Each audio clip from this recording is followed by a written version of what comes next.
పరిశుద్ధుడైన మా దేవా, మీకు వందనాలు స్తోత్రాలు చెల్లిస్తున్నాం. తిరిగి రాత్రికాల సమయంలో మరొక పర్యాయము మీ వాక్యాన్ని ధ్యానం చేసుకునేదానికి మాకు ఇచ్చిన అవకాశాన్ని బట్టి మీకు స్తోత్రాలు చెల్లిస్తున్నాం. ప్రభా, సమీపింపరాని తేజస్సుగా వసించే నీవు మానవుడు మిమ్మల్ని సమీపించేందుకు మీరు మానవునికి సమీపంగా వచ్చినందుకై మీకు స్తోత్రాలు చెల్లిస్తున్నాం. మేము మాకు ఉన్నటువంటి గొప్ప నిరీక్షణను బట్టి ఆయన మరి సంబంధ బాంధవ్యాన్ని బట్టి మీకు స్తోత్రాలు చెల్లిస్తూ ఉన్నాం. కొద్ది నిమిషాలు మీ వాక్యాన్ని ధ్యానం చేసుకుంటుండగా ఈ రాత్రి ఇక్కడ చేరి ఉన్న ప్రతి ఒక్కరితో మీ వాక్యం ద్వారా మాట్లాడండి.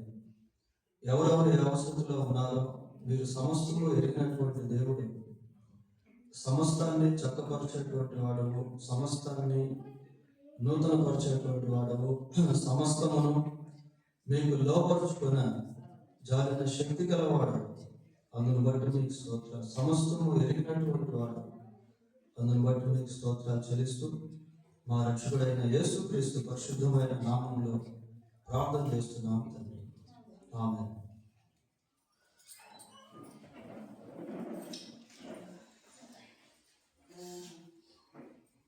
బైబిల్ గమనించండి.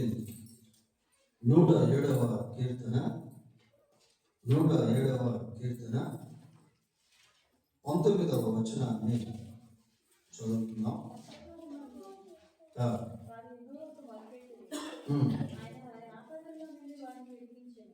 చాలు.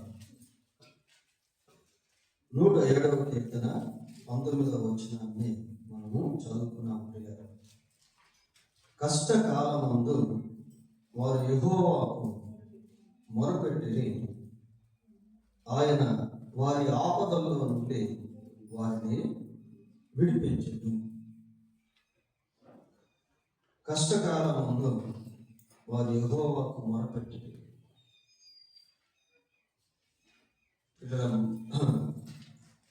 ఈ వారు అనేది ఎవరు అంటే ఇశ్రాయేల్ ప్రజలు. మరి ఇశ్రాయేల్ ప్రజలు దేవుని చేత ఆశీర్వదింపబడిన వారు, దేవుని చేత ఏర్పాటు చేయబడ్డవారు, దేవుని అద్భుతాలను అనుభవించినటువంటి వారు, వారి జీవితాల్లో కూడా కష్టాలు అనేటువంటివి వచ్చాయి. దేవుని బిడ్డలుగా పిలువబడుతున్నప్పటికీ కొన్నిసార్లు కొన్ని కష్టాలు, శ్రమలు, బాధలు, ఇరుకులు, ఇబ్బందులు, వేదనలు ఇవి వస్తూ ఉంటాయి. పిల్లలు కొన్నిసార్లు మనకంటే అన్యులు చాలా క్షేమంగా ఉన్నారనిపిస్తుంది, చాలా ఆరోగ్యవంతంగా ఉన్నారనిపిస్తుంది, చాలా సంతోషంగా ఉన్నారనిపిస్తుంది. మనమేంటి దేవుణ్ణి నమ్ముకొని కష్టాలేంటి, బాధలేంటి అని అనిపిస్తూ ఉంటుంది. ఇక్కడ ఇశ్రాయేలు ప్రజలే వారు కష్టకాలంలో ఉన్నారు. అయితే కష్టకాలంలో ఉన్నటువంటి వాళ్ళు ఏం చేశారట? యెహోవాకు మొరపెట్టారట. కష్టకాలంలో ఎంతో మంది డిప్రెషన్లోకి వెళ్ళిపోతారు. కష్టాలు, శ్రమలు, బాధలు, వేదనలు, సమస్యలు, అప్పుల బాధలు, ఆర్థిక ఇబ్బందులు ఇవి వెంటాడుతున్నటువంటి సమయంలో కొంతమంది డిప్రెషన్లోకి వెళ్ళిపోతారు. పిల్లలు కొద్దిమంది సిక్ అయిపోతారు, కొద్దిమంది వేదనలకు గురైపోతారు, కొద్దిమంది భరించలేక త్రాగుకు బానిసలు అయిపోతారు, మత్తు పదార్థాలకు అడిక్ట్ అయిపోతారు. ఇంకొద్దిమంది ఇంకా హెవీగా ఉన్నాయనుకోండి, ఏం చేయాలో అర్థం కాక ఆత్మహత్యలు కూడా చేసుకుంటారు. కాబట్టి కష్టము, శ్రమ, బాధ, వేదన, వ్యాధులు ఇవన్నీ కూడా చాలా తీవ్రంగా మానవుని యొక్క జీవితంలో పనిచేస్తాయి. ఈ కీర్తనలో 3 సందర్భాల్లో ఒకే వచనం రిపీట్ చేయబడింది. బైబిల్లో ఒక మంచి మాట ఉంది. ఏమనుందంటే చదవక్కర్లేదు కానీ 46వ కీర్తన మొదటి వచనంలో ఆపత్కాలమందు ఆయన నమ్ముకొనదగిన సహాయకుడు అంటారు. ఆపత్కాలమందు ఆయన నమ్ముకొనదగిన సహాయకుడు. ఆపత్కాలంలో దేవుడు నమ్ముకొనదగిన సహాయకుడు అని బైబిల్లో మనం చూస్తాం.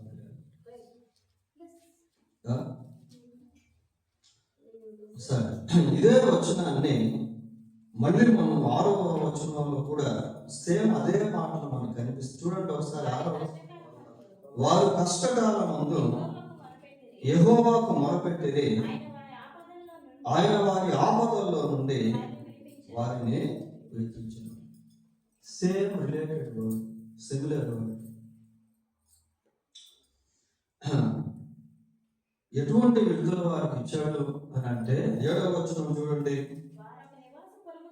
వారొక నివాసపురము చేరినట్లు చక్కని త్రోవను ఆయన వారిని నడిపించెను. ఆ మొరకు జవాబు ప్రియ. కష్టకాలం ముందు వారు యెహోవాకు మొరపెడితే ఆయన వారి ఆపదల్లో నుండి వారిని విడిపించాడు.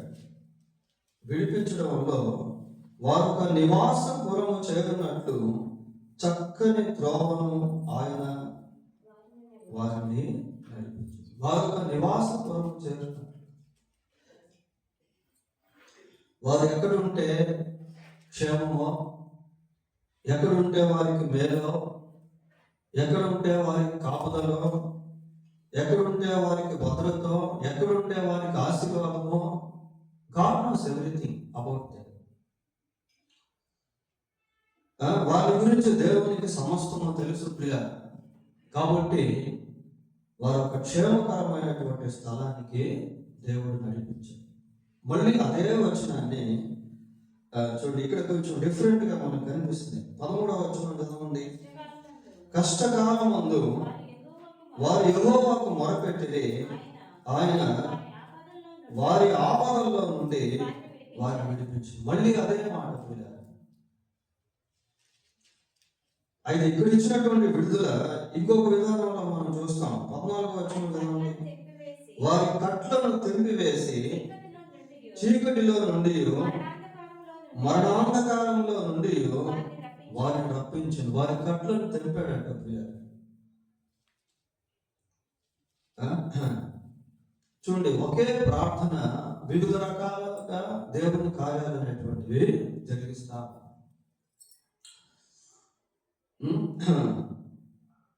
వారి కట్లను తెంపివేసి చీకటిలో నుండి మరణాంధకారంలో నుండి వారిని రప్పించను.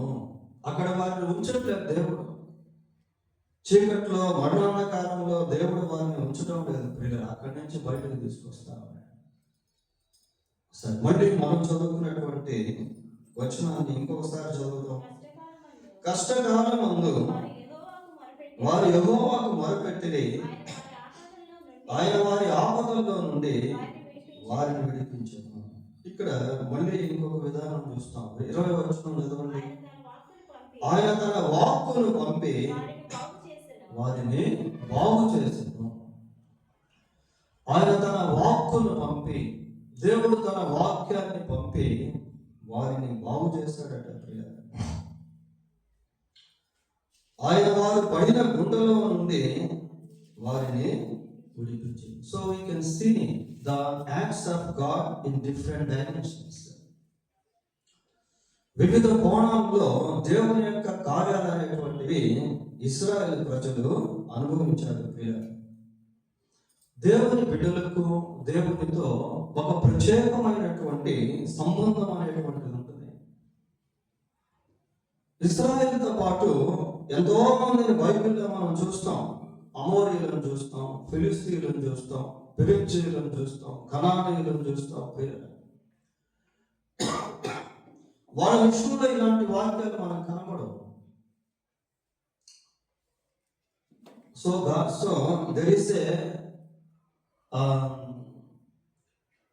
there is a great relationship between God and his people. కనుక దేవునికి ఆయన ప్రజలకు మధ్య ఒక గొప్ప సంబంధం అనేటువంటిది ఉంటుంది. తన ప్రజలు లేక తన బిడ్డలు బాధపడుతూ ఉంటే దేవుడు చూడలేడు ప్రియుల. బైబిల్ ఒక మాట ఏముందంటే, ఆయన మిమ్మల్ని గురించి చింతించుచున్నాడు కనుక మీ చింత యావత్తు ఆయన మీద. ఆయన మిమ్మల్ని గురించి చింతించుచున్నాడు. దేవునికి చింతలు అంటూ ఏముండవు, కానీ చింతించేటువంటి తన బిడ్డలను బట్టి ఆయనకు చింత కలుగుతుంది.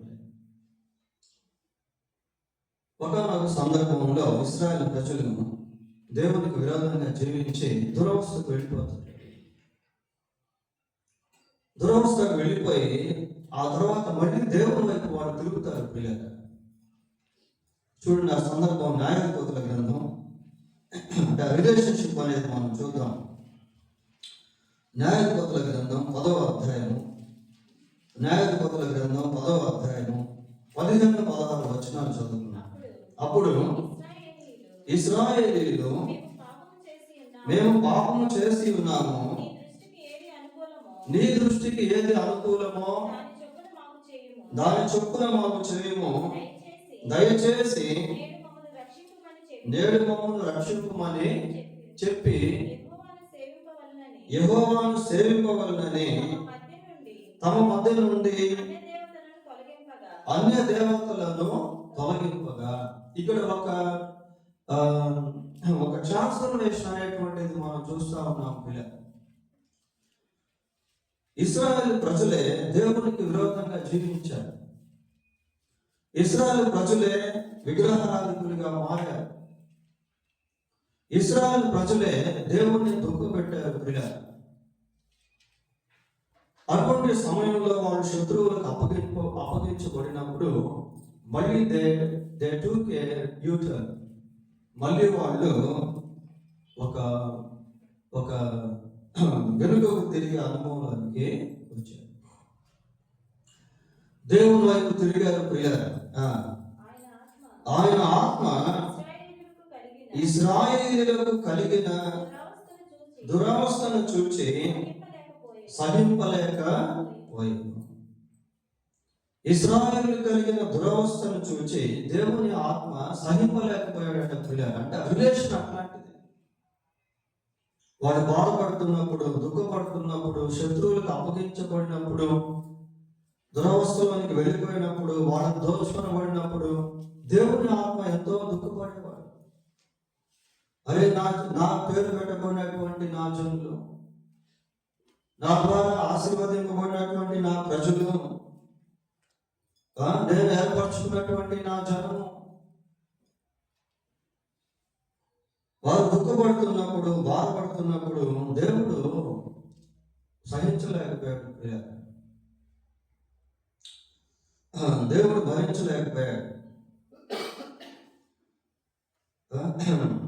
ఈ మొరపెట్టేటువంటి అనుభవము దేవుని ప్రజలకు మాత్రమే ఉంటుంది ప్రియ. లోకంలో ఉన్నటువంటి ప్రజలకు తెలియదు. 138వ కీర్తన, 138వ కీర్తన, ఒక నిమిషం, దానికి ముందు 89వ కీర్తన చూద్దాం. 89వ కీర్తన 16-17 వచనాలు. నీ నామమును బట్టి 89:16-17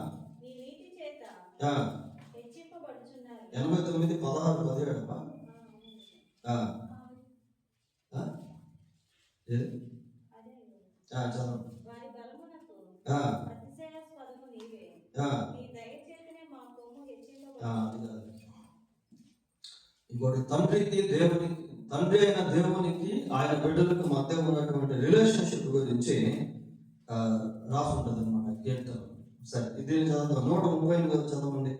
138వ కీర్తన 3వ వచనం. నేను మొరపెట్టిన దినమున నీవు నాకు ఉత్తరం ఇచ్చితివి, నా ప్రాణమును త్రాణ పుట్టించి నన్ను ధైర్యపరిచితివి. చూడండి, నేను మొరపెట్టు దినమున నీవు నాకు ఉత్తరం ఇచ్చితివి. దేవుని సన్నిధిలో మొరపెట్టినప్పుడు దేవుడు మాట్లాడాడు. ప్రాణంలో త్రాణం పుట్టించి ఏం చేశాడట? ధైర్యపరిచాడట. శ్రమలో నీవు కృంగిన ఎడల చేతగాని వాడవు, కురికిపోయేటువంటి స్థితి, నలిగిపోయేటువంటి స్థితి, కుమిలిపోయేటువంటి స్థితి, శ్రమలు అనేటువంటివి అంత భయంకరంగా ఉంటాయి. సమస్యలు అనేటువంటివి అంత జటిలంగా ఉంటాయి. Some problems we can't solve. కొన్ని సమస్యలు ఎలాంటివి అంటే మనం పరిష్కరించుకోలేనటువంటివిగా ఉంటాయి. మోసాలు చదవను, అదే కీర్తన 133. నేను మొరపెట్టిన దినమున నీవు నాకు ఉత్తరము ఇచ్చింది. ఆ మాట చూడండి అసలు ఎలా ఉన్నా.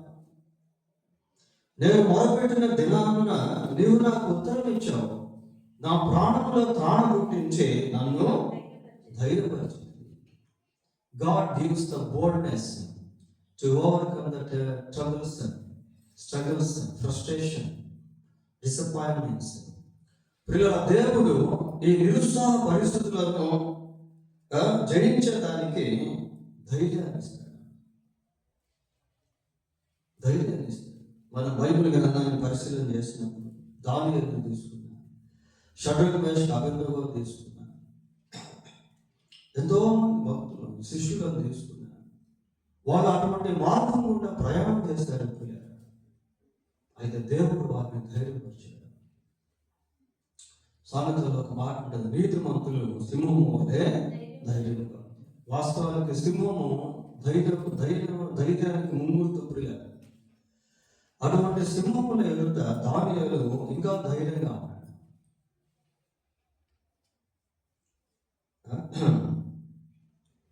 కనుక దేవుని సన్నిధిలో మొరపెట్టినప్పుడు దేవుడు కృప చూపించేటువంటి వాడు, దేవుడు విడిపించేటువంటి వాడు, దేవుడు ధైర్యపరిచేటువంటి వాడు. పిల్లలు,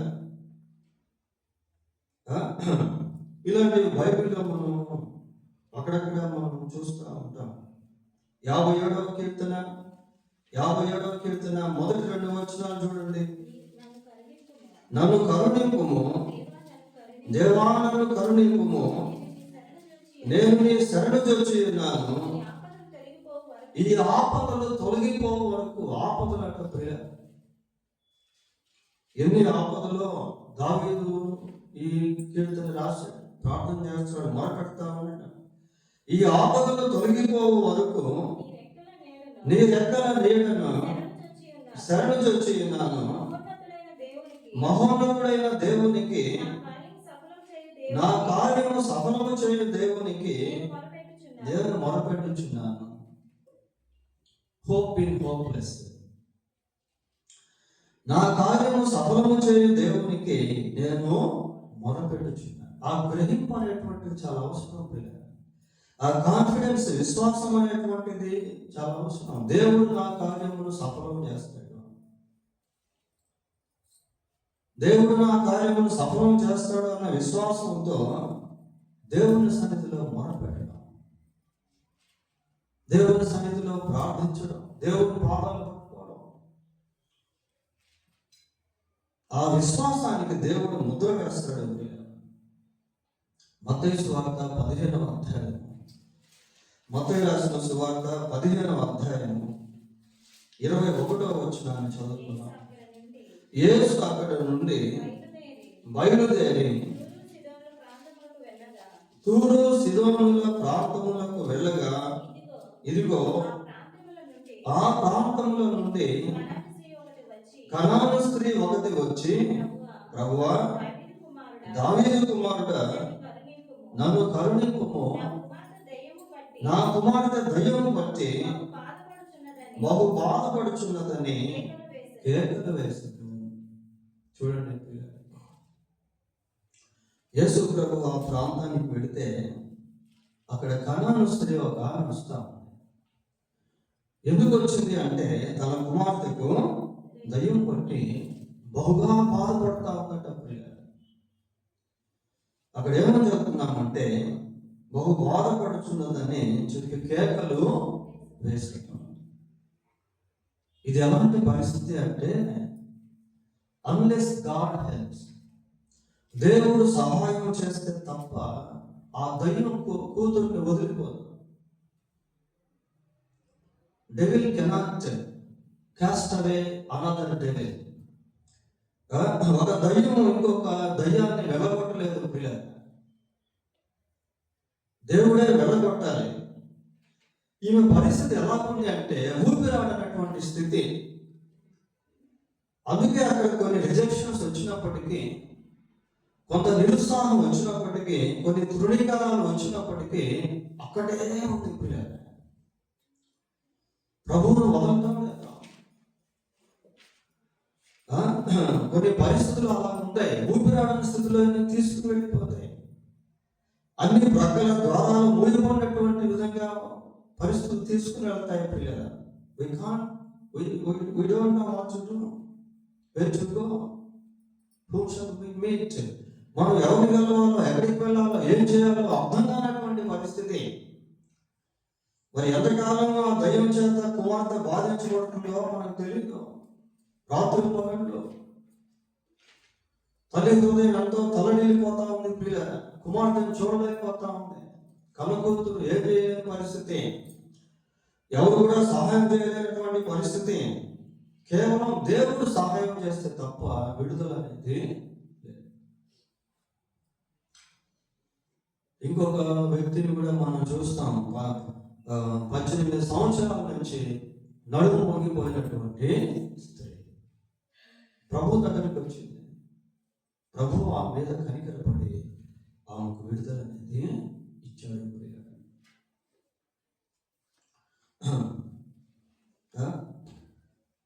కష్టకాలం ముందు వారు యెహోవాకు మొరపెట్టిది, ఆయన వారి ఆపదల్లో నుండి వారిని విడిపించింది.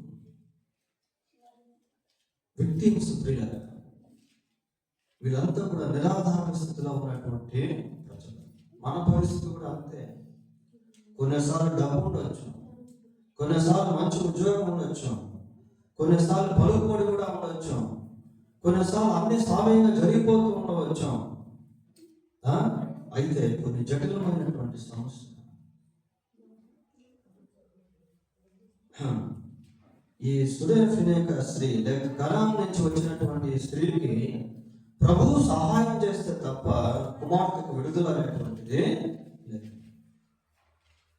మొరపెట్టింది, కేకలు వేసింది, ప్రభు సన్నిధిలో అలాగే ఉంది.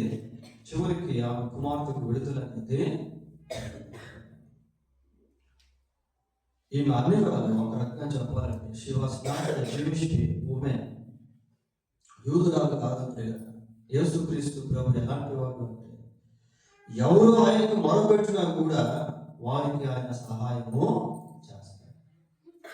అది ఎటువంటి సమస్య అయినా, ఎటువంటి కష్టమైనా, ఎటువంటి బాధ అయినా, అది ఎటువంటి దురాత్మ పీడనైనా, చాతపడి శక్తులతో పీడించబడే స్థితి అయినా, what ever it may be, అది ఏదైనప్పటికీ సరే ప్రభువు తప్పకుండా సహాయం చేస్తాడు.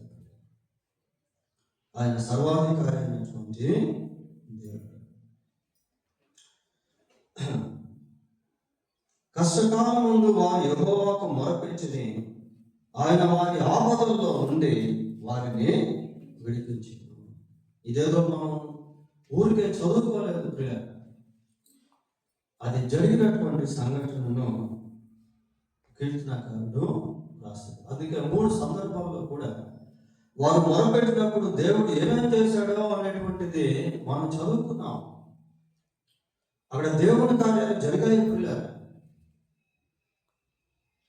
మనం ఇశ్రాయేలు చరిత్ర గమనించినట్లయితే ప్రాక్టికల్ గా వారు దేవుని యొక్క శక్తిని అనుభవించారు. దేవుని యొక్క విడుదలను వారు చూశారు. దేవుని యొక్క ఆశీర్వాదాన్ని వాడు అనుభవించారు. దేవుడు వారికి ఇచ్చిన విజయాలను వాడు అనుభవించారు. దావీదు జీవితంలో కూడా దేవుని కార్యాలను ప్రత్యక్షంగా చూడగలిగాడు ప్రియ. ఎన్నో యుద్ధాలు వాడు చేయకుండానే దేవుడు చేశాడు. వీరికంటే బలవంతులైనటువంటి శత్రువులను జయించేటువంటి శక్తిని దేవుడు వారికి ఇచ్చాడు. మన దావీదు గురించి మనం చూసాం కదా. దావీదు కంటే బలాఢ్యుడు గొల్లియాతు. అటువంటి గొల్లియాతును జయించేటువంటి శక్తిని దేవుడు దావీదుకి ఇచ్చాడు. నాకు బలము ధరింపజేయువాడు ఆయనే, నా దేవుని సహాయంతో నేను ప్రాకారములను దాటెదను. ఎటువంటి కాన్ఫిడెన్స్ గురిగారు, ఆ విశ్వాసం అనేటువంటిది కావాలి, ఆ మొరపెట్టేటువంటి స్థితి అనేది కావాలి. దేవుడు కార్యం చేయగలడు అన్న ఆ కాన్ఫిడెన్స్ గురిగారు. కుష్ఠవ్యాధి కలిగిన వ్యక్తి యేసు ప్రభు దగ్గరికి వచ్చి అంటున్నాడు, ఏమంటున్నాడు, ప్రభువా నీకు ఇష్టమైతే నీవు నన్ను శుద్ధునిగా చేయగలవు. You can cleanse me if you are willing. నీకు ఇష్టమైతే నీవు నన్ను శుద్ధునిగా చేయగలవు. You can do it. You are able to do it. You have that kind of capacity to do it. నీకు ఆ శక్తి ఉంది, నువ్వు చేయగలవు. ప్రభు అన్నాడు, నాకు ఇష్టమైన నీవు శుద్ధుడవు. తక్షణమే వారి కుష్ఠరోగం శుద్ధి అయ్యారు.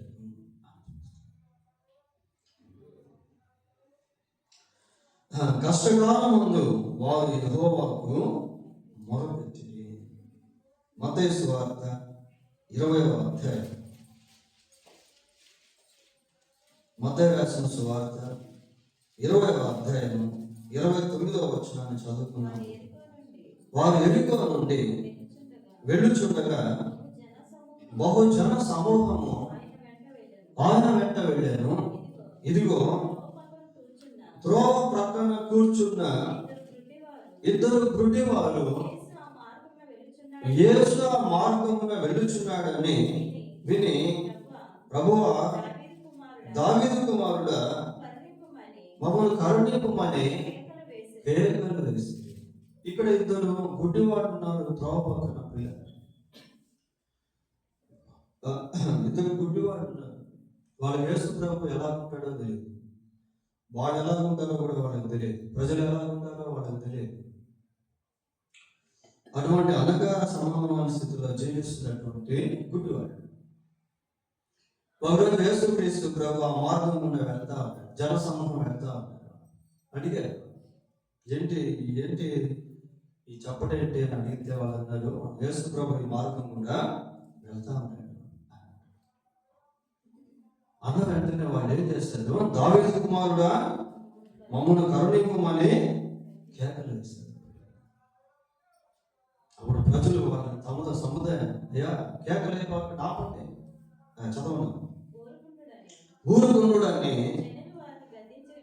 జనులు వారిని గద్దించరు కానీ వారు, ప్రభువా దావీదు కుమారుడా మమ్ము కరుణింపుమని మరి బిగ్గరగా కేకలు, రిపీటెడ్ ట్రైస్. ఒకసారి కేక వేశారు, పని జరగలేదు. కొన్నిసార్లు మన జీవితంలో కూడా ఏదైనా ఒక సమస్య వచ్చినప్పుడు కొద్ది రోజులు ప్రార్థన చేస్తాం, జరగలేదు అనుకోండి ప్రార్థన చేయడం మానేస్తాం, మొరపెట్టడం మానేస్తాం. అలాగే విసుగొక నిత్యము ప్రార్థన చేయాలి. అడుగుడి మీకు ఇవ్వబడును. గ్రీక్ కాంటెక్స్ట్ లో keep asking you will be given అని ఉంటుంది. అడుగుతూ ఉండండి మీకు ఇవ్వబడుతుంది అని ఉంటుంది. ఈ గుడ్డి వాళ్ళు త్రోవ పక్కన కూర్చొన్నారు. ఒకసారి మొదలుపెట్టారు పిల్లలు, ప్రభువు ఆగలేదు. జనాల క్రౌడ్ ఎక్కువ ఉంది. వాళ్ళందరూ ఊరుకున్నామని వాళ్ళు ఆపుతా ఉన్నారు పిల్లలు. అయినా కూడా వీళ్ళు ఏం చేస్తున్నారు, దావీదు కుమారుడా మమ్మల్ని కరుణింపుమని మరి బిగ్గరగా రిపీటెడ్ ప్రేయర్స్. పలుమార్లు ప్రార్థన చేయడం, పలుమార్లు మొరపెట్టడం. ఒకసారి పని జరగలేదు అనుకోండి, ఆపకూడదు పిల్లలు, మళ్ళీ ప్రార్థన చేయాలి, మళ్ళీ మొరపెట్టాలి. అమాలేకీయులకు ఇశ్రాయేలుకు యుద్ధం జరుగుతూ ఉంది. మోషే కొండ మీద ఉన్నాడు. మోషే చేతులు కిందకు దించుతా ఉంటే అమాలేకీయులు గెలుస్తా ఉన్నారు. మోషే చేతులు పైకెత్తుతూ ఉంటే ఇశ్రాయేలు గెలుస్తా ఉన్నారు. ఆ యుద్ధం అలాగే కొనసాగుతా ఉంది పిల్లలు. రిపీటెడ్ మెనీ టైమ్స్ అనేక సార్లు మోషే చేతులు పైకెత్తాల్సి వచ్చింది ఇశ్రాయేలు గెలుపు కొరకు. లాస్ట్కి చేతులు అలాగే పైకి ఉంచడం వల్ల ఏమైందంటే ఇశ్రాయేలీయులు గెలిచారు, అమాలేకీయులు ఓడిపోయారు. అక్కడ చూడండి, ఒకవేళ మోషే చేతులు కిందకి అలాగే దించేస్తుంటే ఎవరు గెలుచుకునేవాళ్ళు? అమాలేకీయులు గెలిచినేవాళ్ళు. ఇలా కొన్నిసార్లు మన జీవితంలో కూడా కొన్ని విషయాలు ప్రార్థన చేసి ఆపేస్తాం, మొరపెట్టి ఆపేస్తాం, విసిగిపోతాం. అయినా కూడా మళ్ళీ ప్రార్థన చేయాలి, మళ్ళీ మొరపెట్టాలి. మన దేవుడైన యెహోవా మనల్ని కరుణించే వరకు మన చేతులు ఆయన తట్టు చాచు, మన కనులు ఆయన తట్టు చూచుచున్నాయి. కరుణించేంత వరకు, up to receiving his favour. వీళ్ళు మళ్ళీ మొరపెడతా ఉన్నారు ప్రియులారా, మరి బిగ్గరగా కేకలు వేసి యేసు నిలిచి వారిని పిలిచి. ద రెస్పాన్స్ ఆఫ్ గాడ్, ప్రభు యొక్క ప్రతిస్పందన ప్రియులారా. ప్రభు అక్కడ నిలబడ్డాడు. అంతమంది జన సమూహంలో వారి యొక్క కేకలను ఆ జన సమూహాన్ని చొచ్చుకొని ప్రభు యొక్క చెవుల్లోకి వెళ్ళిపోయినాయి. God is always ready to listen our cry. దేవుడు ఎప్పుడు మన మొరను వినేదానికి సిద్ధంగా ఉంటాడు.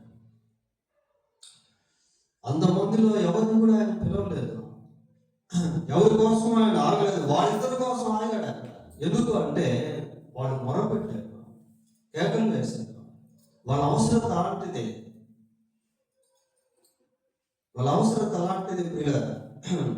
ప్రభువు ఆగి వారిని పిలిచి, నేను మీకేమి చేయవచ్చున్నాను అడుగుగా వారు, ప్రభువా మా కన్నులు తెరవద్దని అనేది. కాబట్టి యేసు కనికరపడి వారి కన్నులు ముట్టెను. ప్రియులారా, దేవుడు కనికరపడతా ఉన్నాడు. అంధత్వం యొక్క తీవ్రత ఎలాంటిదో అనేది దేవునికి తెలుసు. కష్టం ఎలాంటిదో, బాధ ఎలాంటిదో, వ్యాధి యొక్క తీవ్రత ఎలాంటిదో ప్రభువుకు తెలుసు. ఆకలి దప్పులు ఎలాంటివో ప్రభువుకు తెలుసు ప్రియులారా. He was moved with compassion. కనికరపడి వారి కన్నులు తెరిచాడు. అందులైనటువంటి వాడు, గుడ్డివాడైనటువంటి వాడు ఇప్పుడు చూపు నుండి ఆయనతో పాటు వెళ్తాడు. ఏమని చెప్తున్నాం అంటే, కష్టకాలం ముందు వారు యెహోవాకు మొరపెట్టేది, ఆయన వారి ఆపదల్లో నుండి వారిని విడిపించాడు. The work of God is done. దేవుని కార్యం అక్కడ జరిగించబడింది ప్రియులారా. దేవుని కార్యం జరిగినప్పుడు ఎలా ఉంటుంది అంటే, మనం దానికి ముందు పడినటువంటి కష్టం, ఎదుర్కొన్నటువంటి శ్రమ, బాధ, వేదన ఇవన్నీ కూడా ఎగిరిపోతాయి. ఇవన్నీ కూడా ఎగిరిపోతాయి. అవమానాలు ఎగిరిపోతాయి.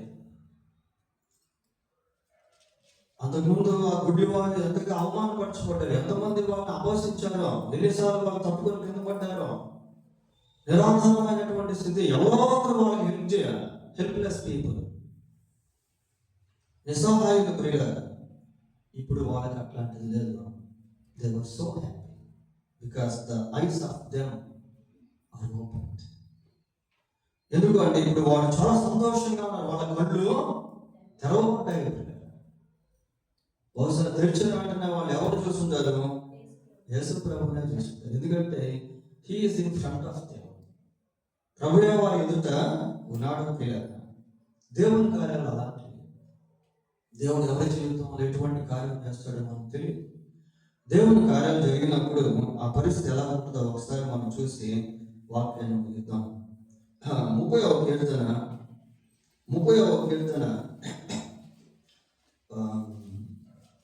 11-12 వచనాలు చూడండి ఒకసారి.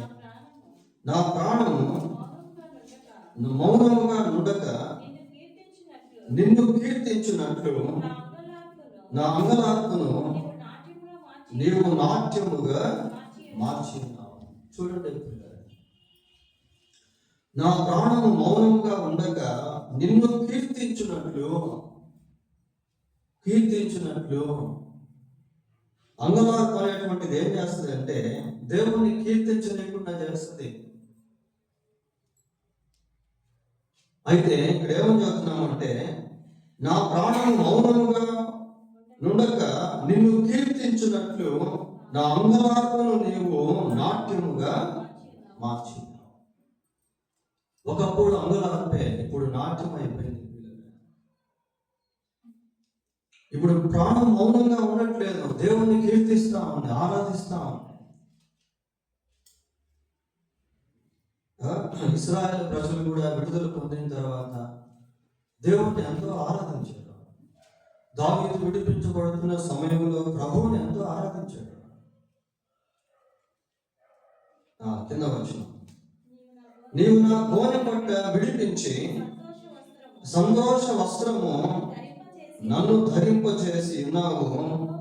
యెహోవా నా దేవా, నిత్యము నేను నిన్ను స్తుతించెదను.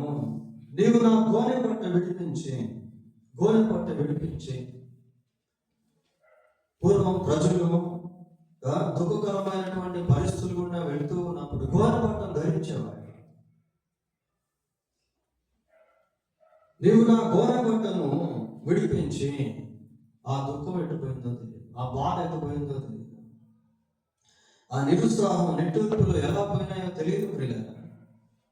నీవు నా గోనె పట్ట విడిపించి సంతోష వస్త్రమును నన్ను ధరింపజేసినావు. దేవుడు పరిస్థితులను మారుస్తాడు ప్రియులారా. దేవుడు స్థితిగతులను మారుస్తాడు. Unchangeable God can change our situations. మార్పు లేనటువంటి దేవుడు మన పరిస్థితులను మార్చువాడై ఉన్నాడు. నీవు నా గోనె పట్టును విడిపించి సంతోష వస్త్రము నన్ను ధరింపచేసి ఉన్నావు. యెహోవా నా దేవా, నిత్యము నేను నిన్ను స్తుతించలేను. దేవుని కార్యాలు అలాగే ఉంటాయి. కాబట్టి పరిస్థితి ఎలాగున్నప్పటికీ, ఎంత తీవ్రంగా ఉన్నప్పటికీ దేవుని సన్నిధిలో ప్రార్థన చేయడం, మొరపెట్టడం అనేటువంటిది చాలా అవసరం.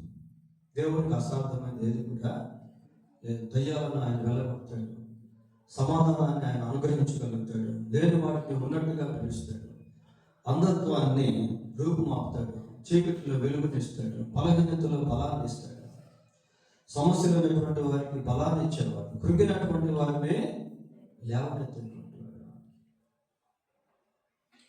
కనుక మనం ఏ పరిస్థితిలో ఉన్నామో, ఏ కష్టంలో ఉన్నామో, ఏ శ్రమలో ఉన్నామో, ఏ వేదన చెంత పీడించబడుతూ ఉన్నామో, వాటి విషయంలో ప్రభు సన్నిధిలో ప్రార్థన చేయడం, మొరపెట్టడం, కన్నీరు కార్చడం, అవకాశం ఉంటే వీలైతే ఉపవాసం ఉండడం, ప్రార్థన చేయడం. God can control everything under his authority. దేవుడు సమస్తాన్ని తన అధికారం క్రిందకి తీసుకొస్తాడు, సమస్తాన్ని ఆయన నూతనపరుస్తాడు. కాబట్టి if we cry unto God, God will deliver us from every bondage. దేవుని సన్నిధిలో మనం మొరపెడితే ప్రతి బంధకాన్ని దేవుడు విడిపిస్తాడు. దేవుడు తన వాక్యాన్ని దీవించుగాక. ప్రార్థన చేసుకుందాం. అందరూ ఒక నిమిషం ప్రార్థన చేసుకోండి. మీరు ఏ అవసరంలో ఉన్నారు, ఏ సమస్యలో ఉన్నారు, ఏ కష్టంలో ఉన్నారు, ఏ ప్రశ్న జవాబు లేక మీ హృదయంలో ఉందో అన్ని దేవుని సన్నిధిలో ప్రార్థిద్దాం. అందరూ కూడా ప్రార్థన చేసుకోండి. ప్రభువుని అడుగుదాం. ఆపత్కాలమున ఆయన నమ్ముకొనదగిన సహాయకుడు ప్రియులారా.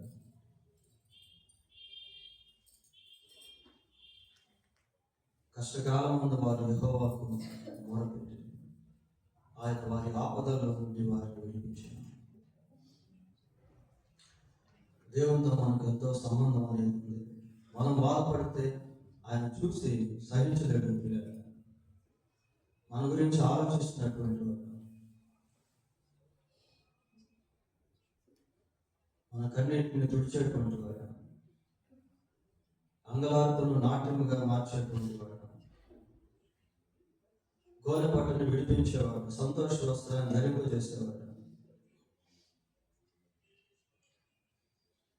ప్రభు సన్నిధిలో మొరపెట్టిన వాళ్ళందరూ కూడా దేవుని కార్యాలు అనుభవించారు. ప్రార్థన చేసుకున్నాము.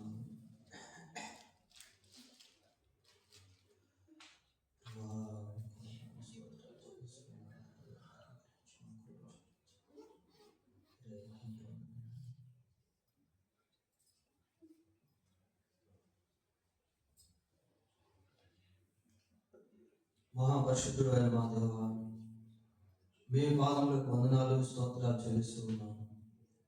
ఈ రాత్రి ఇక్కడ ఉన్నటువంటి మేమందరం కూడా ఏదో ఒక అవసరతలో ఉన్నాము. ఏదో ఒక లేమి, ఏదో ఒక బాధ, ఏదో ఒక సమస్య మమ్మల్ని వెంటాడుతూ ఉన్నాయి. మీరు మమ్మల్ని విడిపించేటువంటి దేవుడు, మా కన్నీటిని తుడిచేటువంటి వాడు, అంగలార్పను నాట్యముగా మార్చేటువంటి వాడు, గోనెపట్టును తీసివేసి సంతోష వస్త్రాన్ని ఇచ్చేవాడు. మీ కార్యములు ఎలా జరుగుతాయో మాకు తెలియదు.